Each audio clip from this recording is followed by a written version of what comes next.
Bom dia, a paz do Senhor esteja sobre sua vida e família. Temos muito a agradecer a Deus pela vida, pela saúde, por mais um dia. Vamos nessa manhã, nesse primeiro encontro, nos colocarmos nas mãos de Deus por completo. Renovemos com Ele a nossa aliança de amá-lo, servi-lo, sermos adoradores fiéis nos momentos em que nós estamos vivendo. Queremos que esse dia seja um dia de muitas bênçãos sobre cada um de nós e as pessoas que nós amamos. Queremos nessa manhã também nos tornarmos intercessores pelos filhos do Senhor que se encontram sobre a face dessa terra.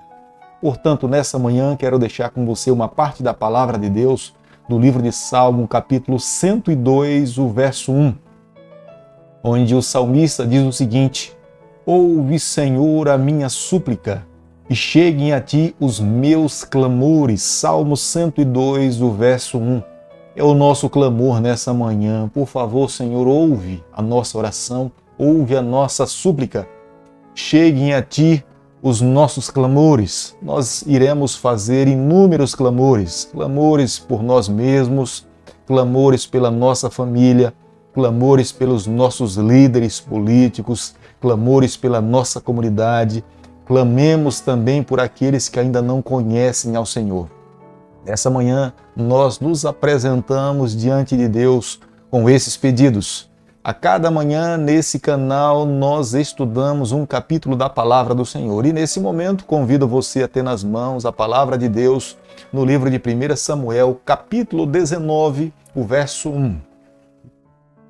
Falou Saul a Jonatas, seu filho, e a todos os servos sobre matar Davi. Jonatas, filho de Saul, muito afeiçoado a Davi. É impressionante como Deus se manifesta para salvar os seus filhos fiéis. Embora o Senhor soubesse claramente que Saul declaradamente queria matar a Davi, mas Deus levanta 3 intercessores para intervir e salvar o seu filho Davi. O primeiro deles, Jonatas, era príncipe em Israel, filho de Saul. Conhecedor das intenções do seu pai, é ele mesmo responsável para interceder diante do seu pai e para que pudesse orientar Davi como é que ele poderia se livrar de toda a malignidade que seu pai intentava contra a sua própria vida. Acredito que hoje nós precisamos construir amizades dessa forma. Nós jamais podemos nos esquecer da beleza da amizade que existiu entre Jonatas e Davi. Peçamos a Deus que nos dias em que nós estamos vivendo, nós possamos também construir amizades sólidas como essa. O segundo intercessor é a esposa de Davi, Mical. Mical era filha de Saul, mas Mical sabia do mal que o seu pai queria fazer para o seu esposo. Por mais que houvesse malignidade no coração do seu pai em tentar usá-la para matar Davi, ela era um anjo do Senhor sob a face dessa terra para amparar, proteger o seu esposo. Nós precisamos também construir relacionamentos dentro da nossa família tão sólidos como Mical e Davi construíram, ao ponto de Mical saber que o seu próprio pai estava interessado em matar o seu esposo, mas ela estava tão ligada ao seu esposo que jamais poderia permitir que essa malignidade pudesse se concretizar. Mas há um terceiro intercessor. Deus permite que Davi pudesse ser ungido no período em que o profeta Samuel ainda estava vivo. Embora nesse capítulo 19 nós não encontremos Samuel de uma forma direta protegendo Davi, mas a maneira pela qual Deus ampara e livra Davi, nós podemos ter plena certeza que é resultado das orações de um homem fiel, e acredito que Samuel era um intercessor pessoal pela vida e proteção do futuro rei Davi. Saul abandona completamente as suas estratégias de forma indireta para matar a Davi e se declara publicamente as intenções que ele tinha guardado no seu coração. Ele declara para os seus liderados, ele declara para a sua própria família. Saul sabia que Davi, estando vivo, era uma ameaça para o seu trono. A única maneira para que ele pudesse se ver livre daquele homem era matando. É a razão porque ele exclui Davi da corte, exclui Davi do seu círculo familiar e exclui Davi também das suas amizades. O seu desejo era tornar Davi um inimigo do reino e um inimigo da nação de Israel. Quem tirasse a vida de Davi estava livre de qualquer punição. Como é imprescindível construirmos relacionamentos sólidos. Foi nesse momento, conhecedor das intenções do seu pai, que Jonatas se coloca como um defensor, e é ele que vai em direção ao seu pai para lhe orientar, lhe aconselhar como é que ele deveria fazer, e ao mesmo tempo ele traria orientações para orientar a Davi. Como é imprescindível no momento certo, na hora certa, nós falarmos as palavras adequadas. Jonatas foi sábio e esperou o momento certo para conversar com o seu pai, e as suas palavras momentaneamente trouxeram paz para o reino. Não demorou muito para que mais uma vez Saul buscasse com todas as suas forças tentar matar o seu adversário Davi.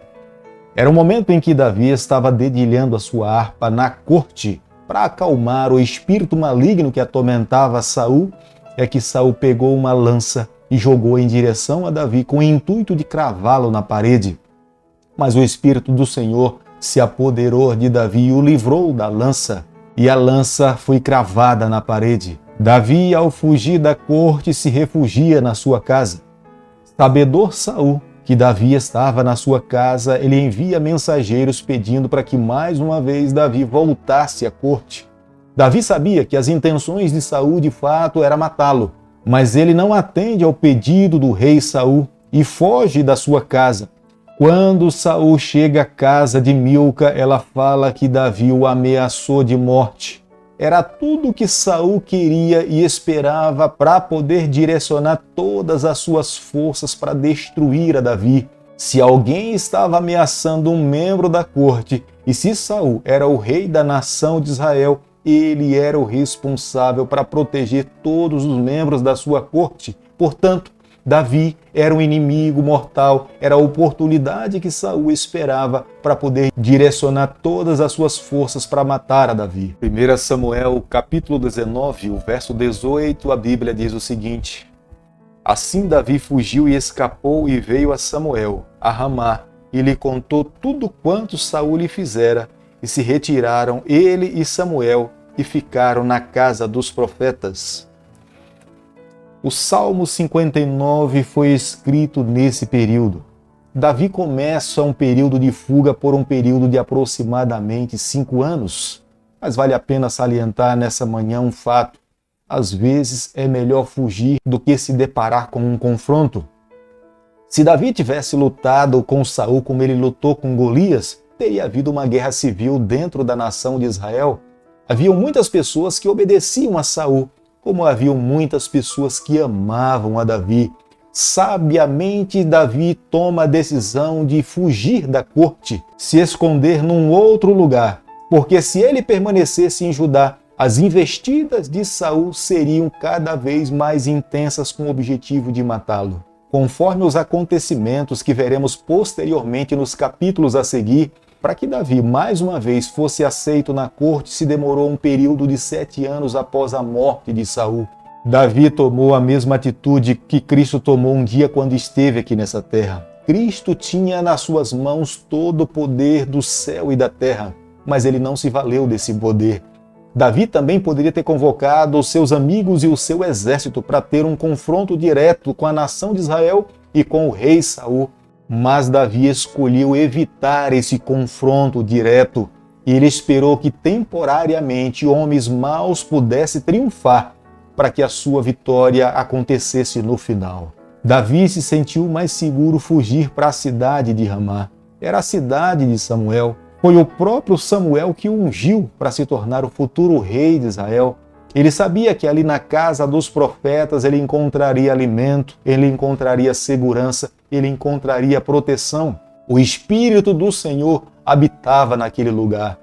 Para ele, era o lugar mais adequado para que ele pudesse se refugiar. O versículo 23 do capítulo que nós estamos estudando nessa manhã, o texto nos informa que Saul começou a profetizar. Não se demorou muito para que Saul soubesse onde é que Davi estava. E ele foi em direção à cidade de Ramá.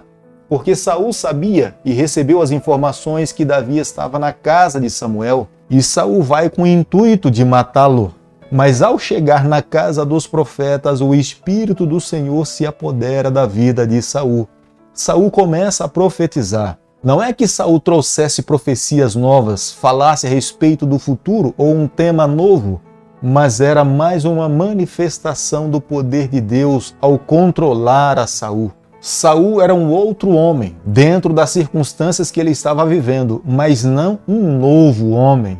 O Espírito Santo estava sobre ele, mas não nele, no seu coração. Ele tinha até dons, mas a graça de Deus não encontrou guarida no seu coração. Não havia raiz. A planta, de fato, do poder do Senhor tinha se secado por completo. O versículo 24 do capítulo que nós estamos estudando nessa manhã, o texto nos fala que, ao Saul chegar na casa dos profetas, ele tira o seu manto real, a sua vestimenta de rei, e se veste como sendo um dos alunos da escola dos profetas. Era a última oportunidade que Deus estava dando para que Saul abrisse as portas do seu coração. Deus não tinha ainda desistido da vida de Saul. Deus queria salvá-lo. Mas como sendo uma única oportunidade, Deus tinha derramado o seu espírito, ele tinha profetizado, ele estava falando da bondade de Deus. Era uma última chance que Deus lhe concedia para que ele pudesse abrir e humilhar-se diante do Senhor no ambiente em que ele estava vivendo, para ser conduzido por completo pelo Senhor. Mas Saul rejeitou o convite do Senhor. O Espírito Santo, ao se apossar da vida de Saul, Deus tinha objetivos. Deus não queria que Saul tirasse a vida de Davi. Se Saul estivesse completamente desprovido do poder de Deus, o espírito maligno encontraria o seu coração vazio e ele dominaria a vida de Saul.